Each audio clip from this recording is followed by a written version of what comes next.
Roots மக்களுக்கு வணக்கம். இன்னைக்கு நம்மளோட நிகழ்ச்சியில எதை பத்தி பேச போறோம், யாரை பத்தி பேச போறோம் அப்படின்னா, பொதுவா நாம நிறைய சினிமா செய்திகள் பத்தி பேசியிருக்கோம், சினிமா நடிகர் நடிகைகளை பத்தி பேசியிருக்கோம், அவங்களுடைய சொத்து பட்டியல் பத்தி பேசியிருக்கோம், சம்பள விவரத்தை பத்தி பேசியிருக்கோம். இந்த மாதிரி பல விதமான விஷயங்கள் நம்ம சினிமாவை பத்தி நிறையவே பேசியிருக்கோம். அந்த வகையில நடிகைகளுடைய கல்யாணம் அப்படிங்கிறது ரொம்ப பெரிய அளவுல பேசப்படக்கூடிய ஒரு விஷயமா இப்போ பார்க்கப்படுது. சோசியல் மீடியா எப்போ ரொம்பவே வளர ஆரம்பிச்சதோ, மக்கள் எல்லாருமே எந்த விஷயமா இருந்தாலும் அதை பார்த்து தெரிஞ்சுக்க ஆரம்பிச்சாங்களோ, அதுல இருந்து நடிகர்கள் நடிகைகள் பண்ணக்கூடிய சின்ன சின்ன விஷயங்களையும் ரொம்ப பெரிய அளவுல போர்ட்ரேட் பண்ணி பார்க்க ஆரம்பிச்சாங்க, காட்ட ஆரம்பிச்சாங்க. அந்த வகையில ஒரு செலிபிரிட்டியோடைய கல்யாணம் அப்படின்னாலே அது பயங்கர ஒரு பேசு பொருளா போகும். அதுவும் அவங்க எப்படி ட்ரெஸ் போடுறாங்க, என்ன மாதிரி கிராண்டா பண்றாங்க, அந்த ஃபங்க்ஷனுக்கு யார் யாரெல்லாம் வராங்க, எவ்வளவு பெரிய விஐபிலாம் வராங்க அப்படின்றத பாக்குறதுக்காகவே மக்கள் ரொம்பவே ஆர்வமா இருப்பாங்க. சோ அந்த வகையில நடிகைகள் பாத்தீங்கன்னா ஒரு சிலருக்கு தான் அந்த மாதிரி ஆர்வமா மக்கள் பார்ப்பாங்க. இன்னும் ஒரு சிலருடைய கல்யாணம் ரொம்ப விமர்சனங்களுக்கு மத்தியில நடந்திருக்கும். சோ இவங்க இப்படி ஒருத்தரை கல்யாணம் பண்ணிட்டாங்களா, இவங்க இவ்வளோ பெரிய ஆளை கல்யாணம் பண்ணிருக்காங்களா, அந்த மாதிரி நிறைய விமர்சனங்களுக்கு மத்தியில நடந்த ஒரு சில கல்யாணத்தை பத்தி தான் இப்ப நாம பார்க்க போறோம். இன்னும் குறிப்பா சொல்ல போகணும் அப்படின்னா, நடிகைகள் தன்னை விட அதிகமா சொத்து வச்சிட்டு இருக்கக்கூடிய நபர்களை இரண்டாவது முறையா திருமணம் பண்ணிக்கிறதுக்கு சம்மதிச்சிருப்பாங்க. சோ அதாவது அவங்களுக்கு இது ஃபர்ஸ்டா இருக்கும், பட் அவருக்கு ஏற்கனவே கல்யாணம் ஆகி டிவோர்ஸ்ல இருக்கும். சோ அந்த மாதிரி பணத்துக்காக கோடிகளுக்காக இரண்டாவது திருமணம் பண்ணிக்கிட்ட ஒரு சில நடிகைகளை பத்தி தான் பார்க்க போறோம். வாங்க பார்க்கலாம். சோ எப்பவுமே நாம பழசுல இருந்து ஸ்டார்ட் பண்ணலாம். சோ ஃபர்ஸ்டா இந்த கதை மேக்சிமம் எல்லாருக்குமே தெரிஞ்ச ஒரு கதை தான். நடிகை ஸ்ரீதேவி அண்ட் போனி கபூர். சோ இப்போ அவங்க இல்ல, அவங்கள பத்தி நம்ம பேசக்கூடாது. பட் எல்லாத்துக்குமே நமக்கு முன்னோர்கள் தான் முன்னுதாரணமா இருப்பாங்க இல்லையா? சோ அந்த மாதிரி பழைய நடிகைகள் தான் இது எல்லாத்துக்குமே முன்னுதாரணமா இருந்திருக்காங்க அப்படின்னு கூட சொல்லலாம். So Sridevi and Boney Kapoor. போனி கபூர் ஏற்கனவே கல்யாணம் ஆகி அவருக்கு 2 பசங்களுமே இருந்திருந்தாங்க. சோ அவருடைய முதல் மனைவி பெயர் மோனா கபூர். இவங்க ஒரு ஃபேமிலியா சந்தோஷமா வாழ்ந்துட்டு வந்தாங்க. சோ ஷூட்டிங்காக அடிக்கடிக்கு ஸ்ரீதேவி மும்பை போக ஆரம்பிச்சாங்க. மும்பை போன இடத்துல ஆக்சுவலி மோனா கபூர் ஸ்ரீதேவியோடைய ஃப்ரெண்டு. ஸோ அதனால ஷூட்டிங் போறப்ப அவங்களுக்கு ஸ்டே பண்றதுக்கு இடம் ஏதாவது கம்ஃபர்டபுளா இல்லை அப்படின்னா உடனே போனி கபூர் வீட்லயே ஸ்டே பண்ணியிருப்பாங்க. ஸோ அப்படி போனி கபூர் ஸ்ரீதேவியை பார்த்த உடனே ரொம்ப பிடிச்சு போய் அப்படியே அவங்களோட அழகுல மயங்கி அவங்கள இன்டைரக்டா காதலிக்க ஆரம்பிச்சாங்க. 2 பேரும் ஒரே வீட்டுல இருந்தாங்க. ஸோ அதுக்கப்புறமா போனி கபூருடைய முதல் மனைவி உயிரிழந்துட்டாங்க. ஸோ உடனே இவர் 2வது கல்யாணமா ஸ்ரீதேவியை பண்ணிக்கிட்டாங்க. பட் ஸ்ரீதேவிக்கு இது முதல் கல்யாணம் தான். ஸோ எப்படி இருந்தாலும் கல்யாணம் பண்ணி அவங்க 2 குழந்தைங்களை பெத்துட்டு ரொம்ப சந்தோஷமா வாழ்ந்துட்டு வந்தாங்க. இப்போ அவங்க உயிரோட இல்ல. சோ அதுவே மிகப்பெரிய ஒரு வருத்தமான விஷயம் தான். ஏன்னா இவ்வளோ ஒரு அழகான நடிகையை, இவ்வளோ ஒரு திறமையான நடிகையை இவ்வளோ சீக்கிரம் நாம தமிழ் சினிமாவில இருந்து இழப்போம் அப்படின்னு நம்ம நினைக்கவே இல்லை. சோ எதிர்பாராத விதத்துல நடந்த மிகப்பெரிய ஒரு இழப்பு ஸ்ரீதேவி அவர்களுடைய இழப்புன்னு சொல்லலாம். பட் போனி கபூரை பத்தி சொல்லணும் அப்படின்னா, ஒரு பாலிவுட்ல மிகப்பெரிய ஒரு ப்ரொடியூசரா இருந்திருக்காரு, டைரக்டரா இருந்திருக்காரு. சோ இவரு மும்பைல மிகப்பெரிய ஸ்டேடியம்லாம் வச்சிருக்காரு. சோ இதை தாண்டி இவர் கிட்டத்தட்ட ஒரு 300ல இருந்து 500 கோடிகளுக்கு அதிபதியா இருக்காரு. சோ அவ்வளவு பெரிய ஒரு கோடீஸ்வரர். அதை தாண்டி காதலும் 2 பேருக்குள்ள இருந்தது. சோ எல்லாத்தையும் காரணம் காட்டி ஸ்ரீதேவி அவரை கல்யாணம் பண்ணி மும்பையில செட்டில் ஆயிட்டாங்க. சோ கிட்டத்தட்ட அவங்க மும்பையில மிகப்பெரிய ஒரு விவிஐபி கப்பிள்ஸ் மாதிரி தான் 2 பேருமே வலம் வந்துகிட்டு இருந்தாங்க. என்னதான் இருந்தாலும் இவங்க பணத்துக்காகவும் ஒரு சில விஷயங்கள்லாம் யோசிச்சு பண்ணிருப்பாங்க அப்படின்றதுல எந்த ஒரு சந்தேகமும் இல்லை அப்படின்ற மாதிரிதான் சொல்லியிருந்தாங்க. சோ பல கோடிகள் வச்சிருக்கிறதுனால இவங்க அப்ப வாங்கக்கூடிய சம்பளமானது கம்மியா தான் இருக்கும். சோ அதனால தன்னை விட உயர்ந்தவங்களை கல்யாணம் பண்ணிக்கிறதுல என்னப்பா தப்பு, லைஃப்ல செட்டில் ஆனா போதுமே அப்படின்ற மாதிரி தான் எல்லா ஹீரோயின்ஸுமே யோசிச்சு பண்றாங்க. சோ அடுத்ததா அமலா அண்ட் நாகார்ஜுனா. நாகார்ஜுனாக்கு ஏற்கனவே கல்யாணம் ஆகியிருந்தது.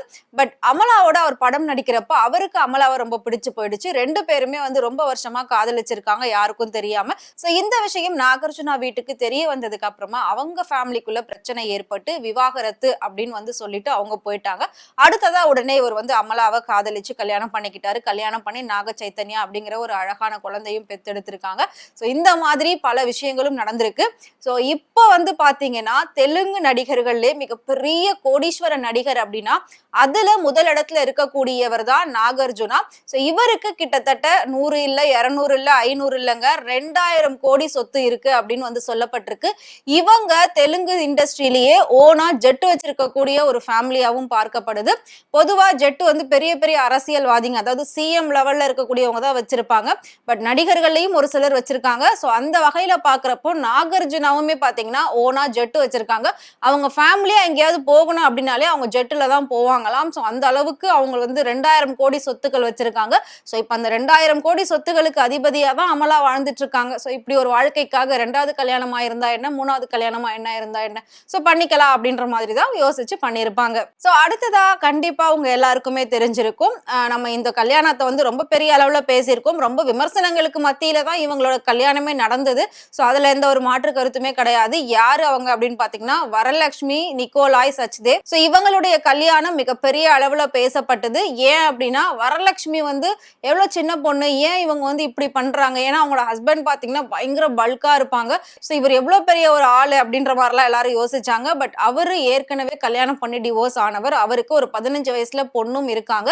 இவர் மும்பைல மிகப்பெரிய ஒரு ஆர்ட் கேலரி நடத்திக்கிட்டு வராரு. கிட்டத்தட்ட பாத்தீங்கன்னா இவர்கிட்டயும் 250 இருந்து 300 கோடி ரூபாய்க்கு சொத்து இருக்கு. இந்த பிசினஸ் இவர் மட்டும் ஸ்டார்ட் பண்ணல, இவங்க தாத்தா காலத்துல இருந்தே இந்த பிசினஸ் எல்லாம் பண்ணிட்டு இருக்காங்க. ஆர்ட் கேலரி அப்படின்னா உங்க எல்லாருக்குமே நல்லாவே தெரியும். வெளிநாடுகள்ல ஒரு நார்மலான ஒரு டிராயிங் வந்து கோடிக்கணக்கில் விலை போகும். ஸோ அந்த மாதிரி டிராயிங் எல்லாம் தான் இவர் வந்து சேல் பண்ணிட்டு இருக்காரு. இது வந்து மும்பையை தாண்டி அவர் இன்டர்நேஷனல் லெவல்லையும் இந்த பிசினஸ் பண்ணிட்டு இருக்காரு. ஸோ வரலட்சுமி வந்து பார்த்தாங்க, ஸோ எப்படினாலுமே பார்த்தீங்கன்னா நம்ம ஃபேமிலி சுச்சுவேஷன் கொஞ்சம் வேற மாதிரி இருக்கு. அம்மா வந்து தனியா இருக்காங்க, அப்பா வந்து தனியா இருக்காங்க. ஸோ நமக்கு இண்டஸ்ட்ரியில அடுத்தடுத்து வாய்ப்புகள் கிடைக்குமா, படங்கள் கிடைக்குமா, நமக்கான சம்பாத்தியம் கிடைக்குமா அப்படின்ற மாதிரி எல்லாம் யோசிச்சு ஓகே ஒரு நல்ல லைஃப் பார்ட்னர் கிடைச்சா அவங்களை கல்யாணம் பண்ணிட்டு நம்ம செட்டில் ஆகலாம் அப்படின்ற மாதிரி தான் டிவோர்ஸ் ஆன ஒருத்தரோட ரொம்ப வருஷமா ஃப்ரெண்ட்ஷிப்ல இருந்திருக்காங்க. அதுக்கப்புறமா அவங்க வந்து அது லவ்னு சொல்லி ரியலைஸ் பண்ணி கல்யாணம் பண்ணிட்டு இப்போ ஹாப்பியா இருக்காங்க. சோ அடுத்ததா ஹன்சிகா சோஹேல் கத்தூரியா, இவங்க கல்யாணம் பெரிய அளவுல பேசப்பட்டது. என்ன பேசப்பட்டது அப்படின்னா ஹன்சிகாவோட ஃப்ரெண்ட் ஹஸ்பண்ட் தான் சோஹேல் கத்தூரியா அப்படிங்கிறவரு. சோ ஃப்ரெண்ட் ஹஸ்பண்ட கரெக்ட் பண்ணி தான் ஹன்சிகா வந்து கல்யாணம் பண்ணிக்கிட்டாங்க அப்படின்ற மாதிரிலாம் பெரிய லெவல்ல பேசினாங்க. சோ சோஹேல் கத்தூரியா அப்படிங்கிறவரு மிகப்பெரிய ஒரு பிசினஸ் மேன். அவருக்கு கிட்டத்தட்ட பாத்தீங்கன்னா ஒரு 500 கோடிக்கு மேல சொத்துகள் இருக்கு அப்படின்னு சொல்லப்படுது. சோ அவரோட பிசினஸ் வந்து ஒரு சில நாடுகள்ல மிகப்பெரிய ஒரு பிராண்டா வந்து விற்கப்படுது அப்படின்ற மாதிரியும் சொல்லியிருக்காங்க. சோ இவரு கிட்டத்தட்ட ஒரு 800ல இருந்து 1000 கோடி சொத்து மதிப்பு உள்ள ஒரு மனிதர் தான். சோ இவங்களுக்கு கிட்டத்தட்ட பாத்தீங்கன்னா நிறைய பிரச்சனைகள் இருந்தது முதல் மனைவிக்கும் அவருக்கும். சோ அடுத்ததா அவங்க விவாகரத்து ஆன உடனே ஹன்சிகா வந்து ஆல்ரெடி ஃப்ரெண்டா தான் இருந்திருக்காங்க. சோ அதுக்கப்புறம் இவங்க வந்து அது காதலா மாத்தி கல்யாணமும் பண்ணியிருக்காங்க. கல்யாணம் பண்ணி ஒரு சில வருஷங்களே அவங்க பிரிஞ்சுட்டாங்க. ரீசெண்டா அவங்களோட விவாகரத்தானது ரொம்ப பெரிய அளவுல பேசப்பட்டது. அவ்வளவு பிரம்மாண்டமா கல்யாணம் பண்ணாங்க. ஆனா ஒரு சில வருடங்கள் மட்டும்தான் சேர்ந்து வாழ்ந்தாங்க. இதுக்கு காரணம் வந்து ஹன்சிகா அவங்க வீட்டுல எதிர்பார்த்த மாதிரி ஒரு மருமகளா இல்ல. இவங்க வந்து வீட்டுக்கு சொல்லாம இஷ்டத்துக்கு சுத்திட்டு இருக்காங்க, பார்ட்டி பப்புன்னு போறாங்க, கண்ட்ரி டு கண்ட்ரியே சொல்லாம கொள்ளாம போயிடுறாங்க அப்படின்ற மாதிரியான ஒரு நிறைய குற்றச்சாட்டுகள்லாம் ஹன்சிகா மேல அவங்க மாமியார் வீட்டு சைட்ல இருந்து வச்சிருந்தாங்க.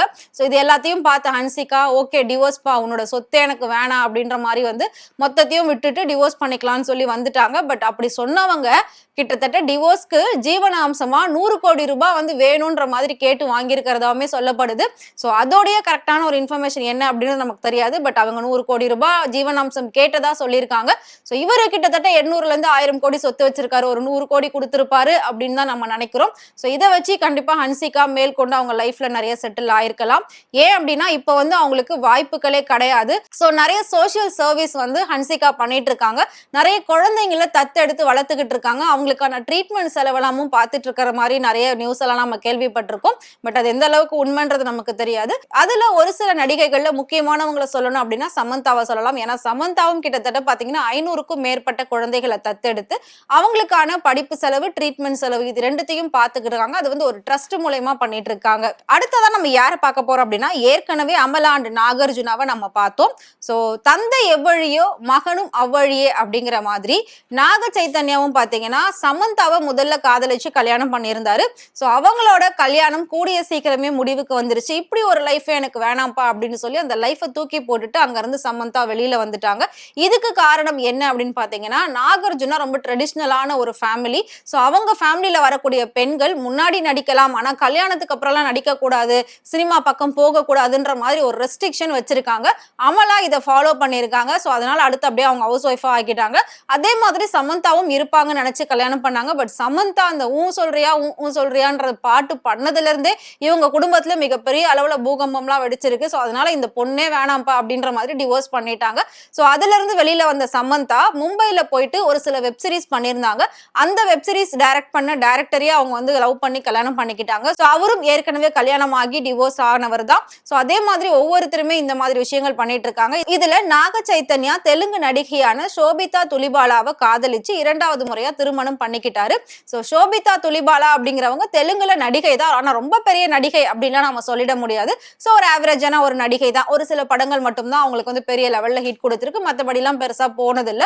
சோ அதனால என்ன நினைச்சாங்க சோபிதா அப்படின்னா, இவங்களை கல்யாணம் பண்ணிட்டா நம்ம லைஃப் செட்டில் ஆயிடலாம். இதுக்கப்புறம் நமக்கு நடிக்கணும்ன்ற கூட அவசியமே இல்லை. நம்ம இதுக்கப்புறம் வயசாயிட்டாலும் பரவாயில்ல, நம்ம உட்கார்ந்தே சாப்பிடலாம், நம்ம எதுவுமே பண்ண வேண்டாம் அப்படின்ற மாதிரி யோசிச்சு நாக சைத்தன்யாவை கல்யாணம் பண்ணிக்கிட்டாங்க. சோ அமலா எப்படி 2000 கோடிக்கு அதிபதியா இருக்காங்களோ அதே மாதிரி இப்போ சோபிதாவும் அந்த ஒரு லெவல்ல தான் இருந்துட்டு இருக்காங்க. ஏன்னா நாகார்ஜுனாவுடைய மொத்த கோடி சொத்துக்களுமே பாத்தீங்கன்னா அந்த ஒரு பையனுக்கு தான் இருக்கும். சோ இப்போ அவருமே ஹீரோவா நிறைய படங்கள் பண்ணிட்டு இருக்காரு, நிறைய earn பண்ணிட்டு இருக்காரு. சோ இது எல்லாமே சேர்ந்து துலிபாலாவுக்கும் அவங்களுக்கு பிறக்கக்கூடிய குழந்தைங்களுக்கும் தான் வரும். சோ இந்த மாதிரி ஒரு வெல் செட்டில்டு லைஃப் தான் ஒரு சில நடிகைகள் விரும்புறாங்க. சோ ஃபைனலா நம்ம பார்க்க போறது கீர்த்தி சுரேஷ் அண்ட் ஆண்டனி தட்டில். சோ கீர்த்தி சுரேஷ் 15 வருஷமா ஸ்கூல் ஃப்ரெண்டா இருந்த ஒருத்தரை தான் காதலிச்சு கல்யாணம் பண்ணிருக்காங்க அப்படின்னு தான் நம்ம எல்லாருமே நினைச்சிட்டு இருக்கோம். ஆனா உண்மை அது கிடையாது. அவரு ஏற்கனவே கல்யாணம் ஆனவர் தான். சோ இவங்க ஏற்கனவே ஃப்ரெண்டா இருந்திருக்காங்க. பட் அவருக்கு தனிப்பட்ட முறையில கல்யாணம் நடந்திருக்கு. கீர்த்தி சுரேஷ் அந்த டைமிங்ல சினிமாக்குள்ள வந்துட்டாங்க. சோ அடுத்ததா பாத்தீங்கன்னா அவங்க குடும்பத்துல ஏற்படக்கூடிய பிரச்சனையை கீர்த்தி சுரேஷ் கிட்ட ஷேர் பண்ண போக இவங்க 2 பேருக்குள்ள திரும்பவும் அந்த ஃப்ரெண்ட்ஷிப் வந்து லவ்வா மாறி இருக்கு. சோ உடனே அவர் வந்து அவங்கள டிவோர்ஸ் பண்ணிட்டு தான் சைலண்டா இருந்து உடனே கீர்த்தி சுரேஷை கல்யாணம் பண்ணிருக்காங்க. சோ ஆண்டனி தட்டில் யாரு அப்படின்னு கேட்டீங்கன்னா துபாய், கொச்சின், சென்னை இந்த மாதிரி இடங்கள்ல பெரிய பெரிய ரெசார்ட் வச்சு பிசினஸ் பண்ணிட்டு இருக்காங்க. சோ அதை தாண்டி ஒரு சில பெரிய கம்பெனிஸும் இவங்க வந்து ரன் பண்ணிட்டு இருக்காங்க. அந்த கம்பெனி எல்லாம் கிட்டத்தட்ட பாத்தீங்கன்னா கீர்த்தி சுரேஷ் பேர்ல தான் ரன் ஆகுது அப்படின்ற மாதிரி சொல்லப்படுது. சோ இவருடைய சொத்து மதிப்புமே வந்துட்டு கிட்டத்தட்ட ஒரு 600 கோடியில இருந்து 800 கோடி வரைக்கும் இருக்கும் அப்படின்னு சொல்லப்படுது. சோ இதெல்லாம் பார்த்த கீர்த்தி சுரேஷ் ஓகே இப்படி ஒரு லைஃப் நம்ம செட்டில் பண்ணிக்கிறது தான் நல்லது. ஏன்னா ஏற்கனவே அசினும் அப்படிதான் பீக்ல இருக்கும் போதே மைக்ரோமேக்ஸ் உடைய ஃபவுண்டரான ஒருத்தரை கல்யாணம் பண்ணிக்கிட்டாங்க. சோ அந்த அளவுக்கு ஒவ்வொரு நடிகையும் ரொம்ப பிரில்லியண்டா யோசிச்சு லைஃப்ல செட்டில் ஆகுறாங்க. அதே மாதிரி நம்மளும் ஆயிடணும் அப்படின்னு சொல்லிட்டு கீர்த்தி சுரேஷ் கல்யாணம் பண்ணிட்டாங்க. சோ கீர்த்தி சுரேஷ்க்கு இது ஃபர்ஸ்ட் மேரேஜ் ஆயிருந்தாலும் அவங்க ஹஸ்பண்ட் வந்து ஆல்ரெடி மேரேஜ் ஆகி டிவோர்ஸ் ஆனவர் தான். சோ இந்த விஷயம் பெரும்பாலும் பல பேருக்கு தெரியறது இல்ல. பட் இப்போதான் இது வந்து பெருசா வெளியவே பேச ஆரம்பிச்சிருக்காங்க. சோ கீர்த்தி சுரேஷ்மே பாத்தீங்கன்னா பணத்துக்காக ஒரு கோடீஸ்வர மாப்பிள்ளை வேணும் அப்படின்னு வந்து கல்யாணம் பண்ணிருக்காங்க. சோ இந்த மாதிரி இன்னும் பல நடிகைகள் இருக்காங்க. ராதிகா சரத்குமார் கூட நம்ம சொல்லலாம். சோ அந்த மாதிரி நம்ம வந்து லைஃப்ல நல்லா செட்டில் ஆகணும், பணம் தான் இம்பார்ட்டன்ட். சோ கோடிகள்ல புரளக்கூடிய மாப்பிள்ளைகள் நமக்கு கிடைச்சாங்க அப்படின்னா சந்தோஷம். அவருக்கு ஆல்ரெடி எத்தனை கல்யாணம் ஆயிருந்தா பரவாயில்ல, எத்தனை குழந்தை பிறந்திருந்தாலும் பரவாயில்ல, நம்ம லைஃப் செட்டில் ஆகுது அது போதும் அப்படின்ற மாதிரி ஒரு சிலர் ரொம்ப பிரில்லியண்டா யோசிச்செல்லாம் கல்யாணம் பண்ணுவாங்க. சோ அப்படி இருந்த ஒரு சிலர் தான் நம்ம பார்த்தோம். நான் சொன்ன இத்தனை பேர்ல யார உங்களுக்கு ரொம்ப பிடிக்கும் அப்படின்றத மறக்காம கமெண்ட்ல சொல்லுங்க. இதே மாதிரி சினிமா பத்தியும் சினிமா நடிகர் நடிகைகள் பத்தியும் டே பை டே இன்ட்ரெஸ்டிங்கான அப்டேட்ஸ் தெரிஞ்சுக்கணும் அப்படின்னு நினைச்சீங்கன்னா மறக்காம ஃப்ரெண்ட் டூட் சேனலை ஃபாலோ பண்ணிக்கோங்க.